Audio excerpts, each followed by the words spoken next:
Hey guys, we're at the National Museum and we're going to show you what the Zhiyun Crane-M2 can do.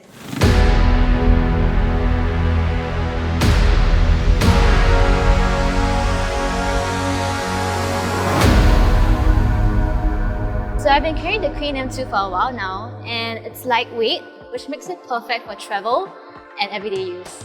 Thanks to Tech 360 TV and Alan Photo, we've had the privilege of taking the Zhiyun Crane-M2 out for various shoots. Here are our 3 tips and tricks to shoot awesome videos with the M2. Number 1. Get to know the different modes of the gimbal well. Our 3 most used modes are lock mode, full follow mode, and POV mode. Lock mode will lock all of the M2's axis. We love using this to mimic slider shots. Full follow mode allows you to have full control of both your tilt and pan. POV mode takes it a notch further, giving you roll axis control. You can really push your creative artistry with this mode. You can actually move the gimbal in whatever direction you like and even put it upside down. So what you do is, your hand movements actually go half a circle, and this allows you to achieve a shot like this.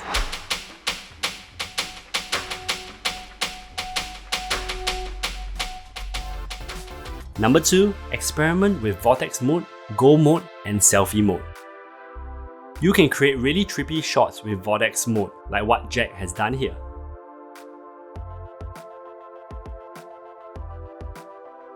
Go mode allows you to do quick movements on camera instead of doing it in post. Great for change of scene and perspective.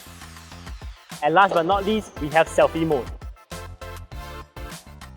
Which is perfect for vlogging. As you can see, have a very stabilized footage as we are walking and talking. Number 3. Attaching it to a monopod. So one of the things that you can achieve with a monopod attached to the M2 is high pivotal point of view shots like this.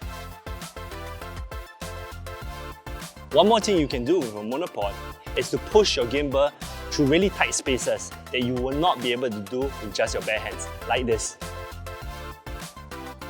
So I hope you enjoyed the tips and tricks I've shared today. So now go and pick up a Zhiyun Crane-M2 and try yourself today.